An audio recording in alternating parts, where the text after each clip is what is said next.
Welcome back to another fun and exciting Q&A episode of Space Nuts. 15 seconds. Guidance is internal. 10, 9. Ignition sequence start. Space Nuts. 5, 4, 3, 2. 1, 2, 3, 4, 5, 5, 4, 3, 2, 1. Space Nuts. Astronauts report it feels good. I'm your host for this episode, Heidi Campo, and joining us is Professor Fred Watson. I don't know why I've done that twice now. I've mispronounced your name. Astronomer at large. Fred, how are you? I'm well, thank you. Don't really care how the name's pronounced. It's Fred's pretty straightforward. You know, when I go to Scandinavia, I've probably said this before, Heidi, there are Freds. I see Fred everywhere because it's the Scandinavian word meaning peace. And so Fredgatan is a peace street, and I've got lots of photographs standing underneath peace streets because they're called Fred. That's lovely. I love that. I guess my name is a German name. It's short for Adelheid, and it means noble. There you go. So no. mine's German as well. It's from Fried. It's the same word, yeah. Well, our first question from today is from Peter. I'm wondering if I don't think I know the history of that one. I think it's European. It's very old. It goes back to biblical times. Yeah. It means it's the rock. Peter is the rock. Petra. That's what it means, is the rock. Yeah. I like that. Let's see if we can figure out the etymology of all the names today. Yeah. I think we've probably run out now. Okay. All right. So our first question is from Peter, and he says, "Hi, Space Nuts. Queen's great 1975 album, A Night at the Opera, has a song called 39, written by astrophysicist Brian May, of course. In the song, a band of intrepid volunteers leave Earth in a spaceship to find another planet for human habitation. They leave in the year 39, we don't know what century, and their trip takes 1 year. They must have had a good warp drive because when they return, it is the year 39 in the next century, so they have been away for 100 years in Earth time.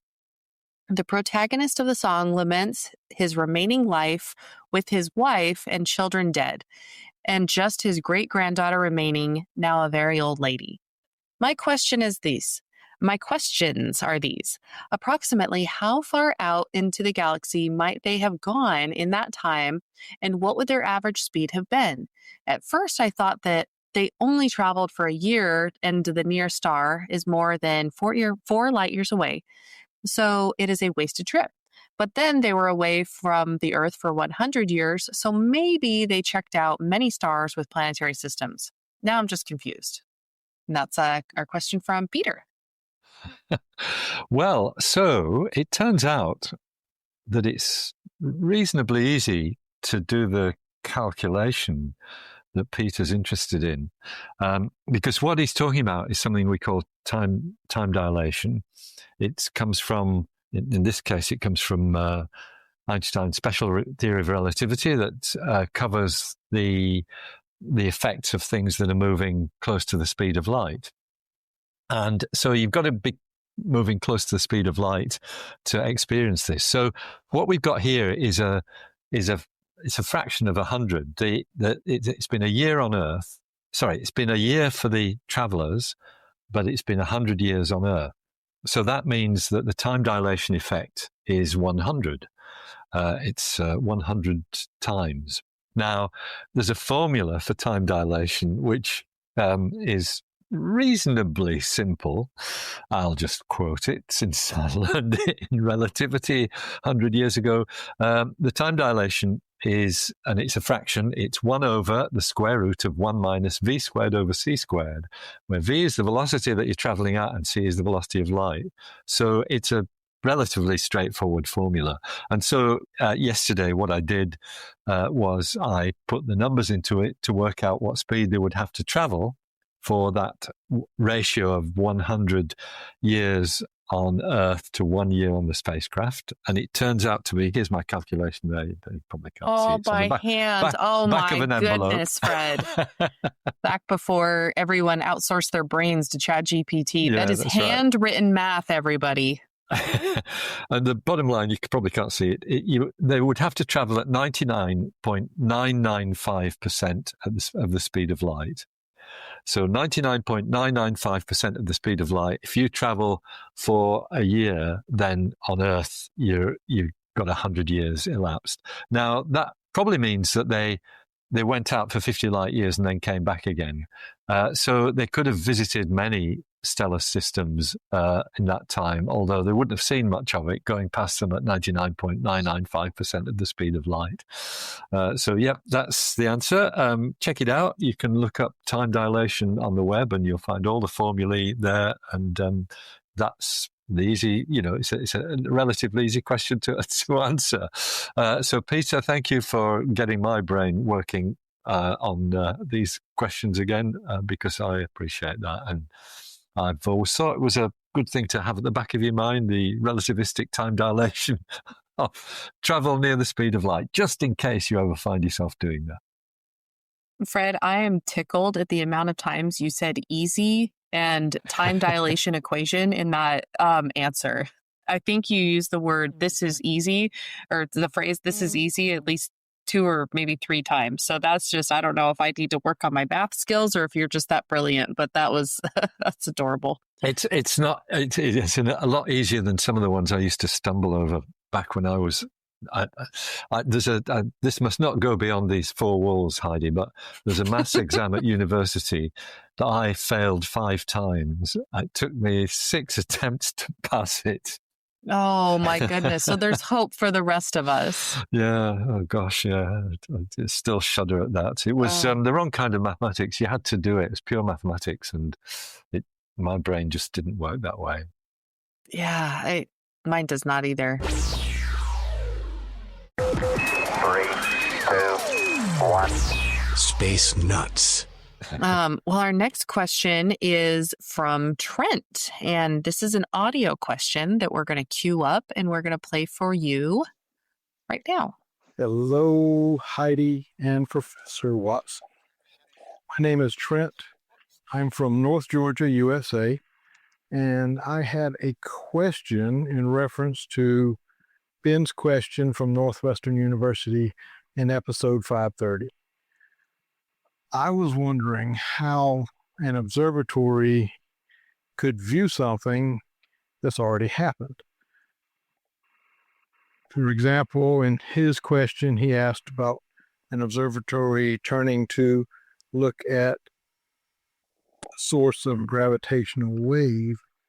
And I was thinking, since gravitational waves move at the speed of light, and the light from that source is also moving at the speed of light, after the gravitational wave observatory has already observed the phenomenon, how can a radio observatory or a light observatory observe the same phenomena, since the other waves would have already passed us?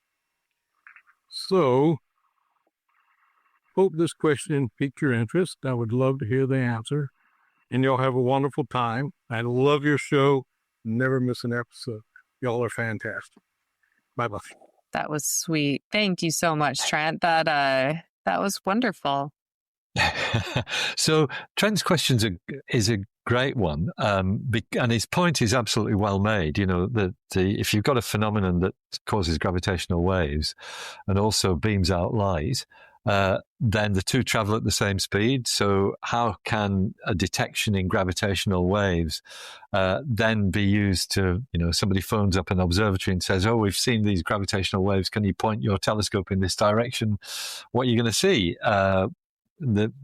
I guess Trent's hypothesis is that it will be nothing, but it's not quite that straightforward, because often the counterpart of an event seen in one way, for example, by gravitational waves, the counterpart in the visible light spectrum, for example, or the radio spectrum, whilst the radiation travels at the same speed, there are sometimes delays because you've got different mechanisms that give rise to that signal with what you might call the follow-up radiation. I'm thinking mostly, or perhaps the best example of this is in what we call gamma ray bursts, which were discovered back in the 70s by spacecraft which were put into orbit to look for people breaking atmospheric nuclear test bands. The idea was to detect gamma rays from illicit nuclear test bands that might be going on the Earth's surface in the atmosphere because they were banned, but people wanted to police that. And so these spacecraft were developed and put into orbit, and they didn't find any illicit nuclear tests. What they found was these phenomena in deep space we call gamma ray bursts, which are caused, we think, by cataclysmic events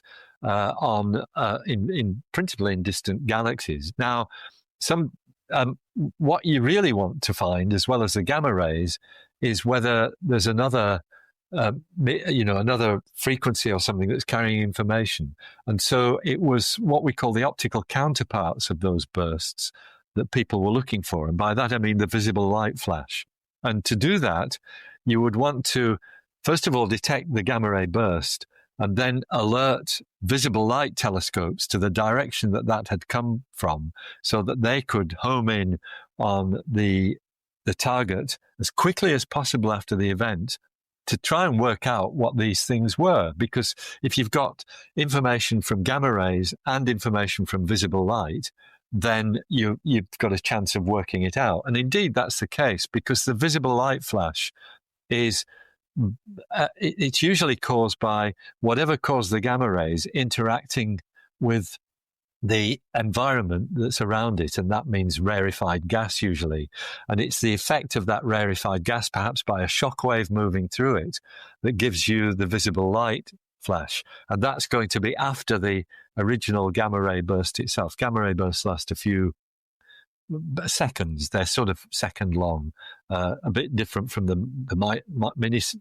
millisecond fast radio bursts that we also see. So all these phenomena have different components to them, and you're not trying to see back in time when you're following up the target of opportunity observations, which is what we were talking about previously. You're actually just looking at a different aspect of whatever that cataclysmic event has been. I don't know whether that's a satisfactory explanation, but that's what's happening. So you chase it up as quickly as you can to try and learn as much as you can. Thank you so much, Trent. Our next question is from Chris. And Chris says, "Thank you for the podcast, folks. Good stuff indeed.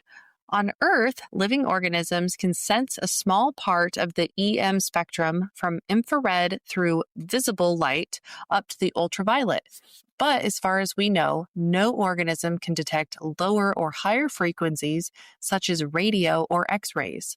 On Earth, this could be because such senses don't convey usefulness, but elsewhere it could. So, is there any limiting factor in biology, chemistry, or physics that prevents organisms detecting this different parts of the spectrum and therefore possibly communicating with each other like this? Could extraterrestrial life use radio to communicate with each other?" Isn't that a great question, Heidi? Because, yeah, it's thinking outside the box, and I like that very much. You might have a comment on that, actually, because science fiction looks at these things quite a lot. You know, I'm such a science fiction nerd. Well, I'm just thinking of our episode a few weeks ago about the whale bubbles. Yeah, that's right. The whale bubbles might well be a way of communicating, although, of course, you're using visible light there. And I think that's a little bit different from the sort of thing that Chris is thinking of. So it's not quite true that we're not sensitive to some of these other electromagnetic radiations because, for example, X-rays can damage tissue.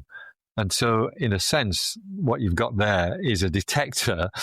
Albeit it's the wrong kind. You don't really want your tissue to be damaged, but that is an organism being able to detect a high frequency radiation, such as X-rays, gamma rays too. So that's all what we call ionizing radiation. It's damaging radiation, and biological organisms can detect that, but it's usually in a very destructive way. There've been many experiments done and tests done to see whether the radiation emitted by mobile phones has a damaging effect on people's well-being. And the evidence that I've read is that no, the radiation levels are too low to have any kind of effect. But I think higher intensities, and I'm thinking now of microwaves. Your microwave oven is cooking by means of radiation that causes things to get hot.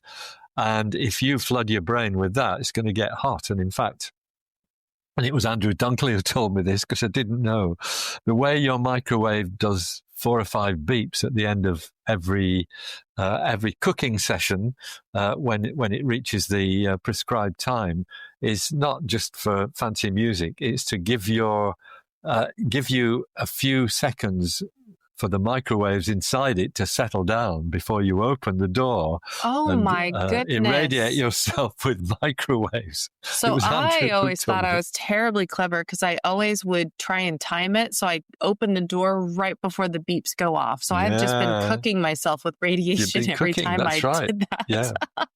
Yeah. So I think the bottom line here is that it is possible to imagine that there could be ways in which extraterrestrial species might be able to communicate by using these different electromagnetic frequencies in a way that we haven't thought of. And that's, I suppose, one of the other things that leads us to that movie that both you and I have raved about, Arrival.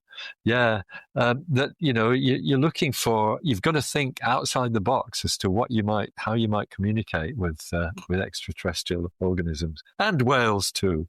I think blowing bubble rings is a great way of thinking outside the box or outside the ring. Well, I mean, just communication is so interesting in general. I don't know the exact percentage. I want to say it's somewhere in the 80s, but we'll just say for discussion's sake that 80% of our communication is nonverbal. I have a patient that I work with who had a TBI and he can't talk, but he says so much. I work as a graduate assistant research coordinator at a university, and I'm always telling all the new students who are coming in and working with him, I'm like, he says a lot. You just have to learn to listen better because he communicates with you like you wouldn't believe. We can have full conversations with just the movements of his eyebrows and his expressions and gestures. And it's really amazing. So I like this about communication. And who knows, maybe there's some rock creatures out there that their shells are thick enough that radio frequencies would be good. What was that movie about the military kids who go to space? Gosh, it's a little bit of an older one. I can't think of the title right now, where they're fighting the bugs in space. Okay. I so seldom watch science fiction movies that I'm no use to you whatsoever. It was kind of a funny one. 0G, and I feel fine. Space nuts. Yeah. Well, I guess that brings us to our last question from Martin. And this one is also an audio question. So I'm going to go ahead and queue up that last audio question from Martin now. Hello, Space Nuts.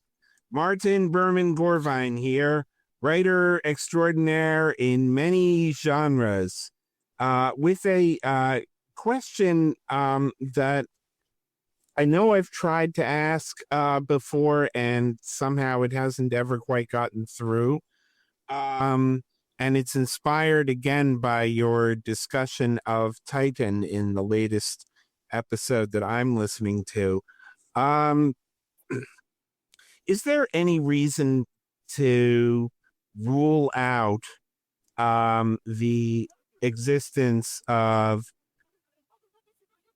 moons with roughly the mass of the Earth orbiting gas giants, and we know some of those are quite a bit larger than Jupiter, in other solar systems.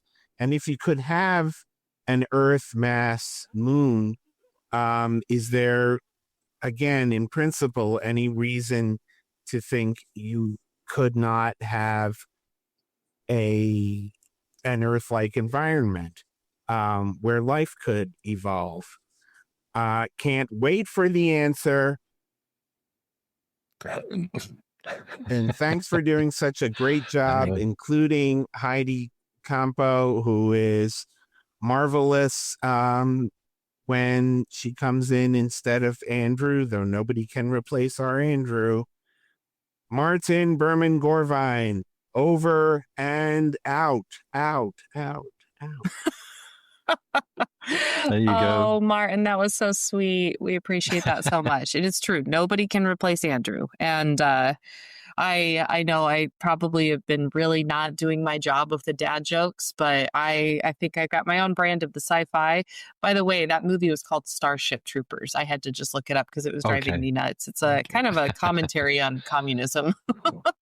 Yeah. But yeah, great question, Martin. Let's let Fred take it away. As they always are. Thanks, Martin. Thanks for sticking in there with a question that we might have overlooked at some time in the past. I don't know how we managed that because it's a good question. And so I was thinking about this too, and I don't think there is any reason why you shouldn't be able to have an Earth-sized moon or satellite of a large gas giant. Because and in some ways you'd think it would be natural to do that. We see what we call super Jupiters, planets around other stars, exoplanets, which are bigger than Jupiter, not that much bigger, because if you go up to 13 times the mass of Jupiter, it's not a planet anymore. It becomes a brown dwarf star because you've got reactions that can take place, low-level nuclear reactions that can take place and mean that it radiates in the infrared. Jupiter itself radiates in the infrared too. It's got these low-level reactions, but it's not big enough to be a brown dwarf star. But if you had something with twice the mass of Jupiter, there's no reason why, as far as I can see, and I'm not a planetary scientist per se, but I do hang out with them, so I know the sort of things that they think about.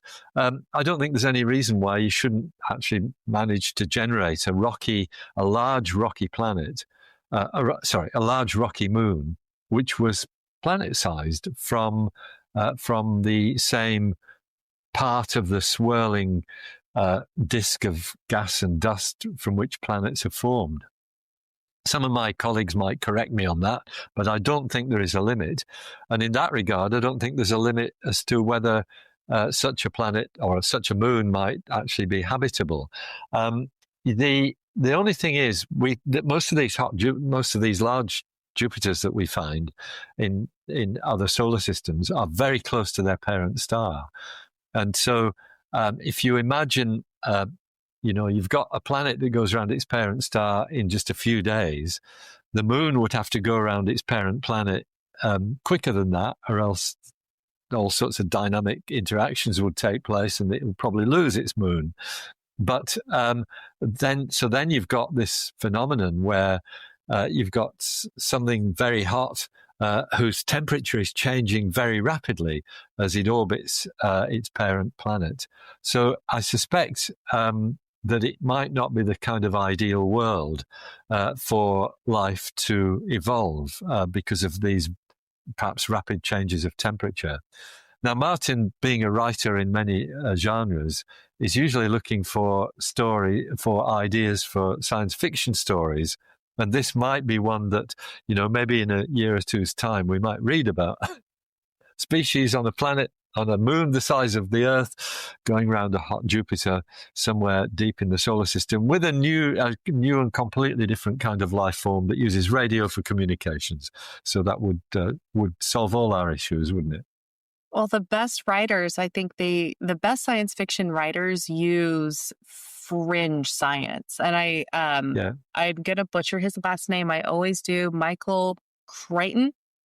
Oh yes, yep. Jurassic Yep. Park. I always wanted to say Yep. it, so I said it right. Okay, thank goodness. They usually say Crichton. People are like, it's Crichton. Yeah, it's Crichton. Yeah. Yeah, I mean, he did an amazing job of writing books that were just Yeah. right on the fringe of possible, and that's Yes. always so fun Yeah. to think of.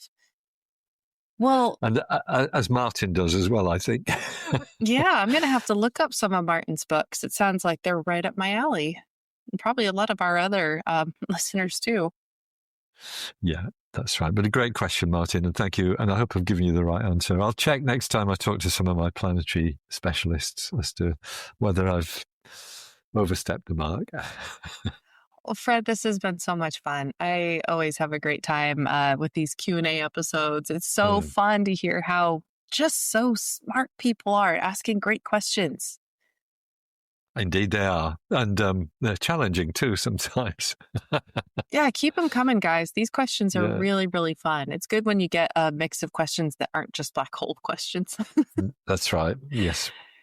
Yep. All right. Well, this concludes today's episode, and we hope to see you guys back here next time for another regular episode, and then Q&A episodes, and on for eternity. How about that, Fred?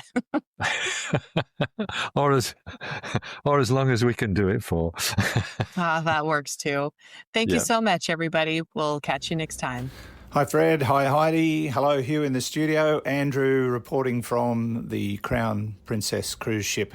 We are currently rounding the Cape of Good Hope, which was also once known as the Cape of Storms, and that's actually what it's been like. Last time I spoke to you, we'd been to Mauritius. Unfortunately, we could not get to Cape Town on the other side of Africa in time because of the storms. So we just hung around Durban for a while, going backwards and forwards, and then finally they arranged for us to go ashore in Durban. So we did that, and Judy and I did a tour out to the place where Nelson Mandela was captured in 1962 and arrested. And they've got this fantastic sculpture there of Nelson Mandela's head, face. It's 50 metal poles that have been put in the ground, and they just look like, a bunch of poles sticking up out of nowhere. But when you stand on a specific spot, you can see his face. It is quite remarkable. And the museum there telling the life and times of the anti-apartheid movement, starting with Mahatma Gandhi, and then the formation of the ANC, the African National Congress, and ultimately the leadership of Nelson Mandela and him becoming president and wiping out apartheid. Fantastic place to visit if you ever get a chance. Really remarkable. I was also struck by how the landscape around Durban is so much like home. Grasslands and eucalypt trees, and it just looks so much like Australia with taller mountains compared to where I live in Dubbo. But we're just working our way around the Horn of Africa, due into Cape Town tomorrow morning. We'll spend a couple of days there, and we're going on a safari. So we're looking forward to that.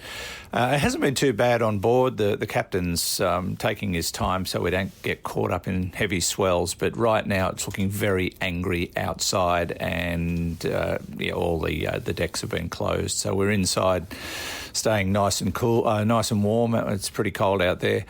And it looks like it'll be raining when we get to Cape Town. But because we're 2 days behind schedule as a consequence of the weather, we'll be missing out on a few ports. So we won't be going to any of the stops that we'd previously planned, such as the Canary Islands, Cape Verde, and we're also going to miss out on Gibraltar, very sadly.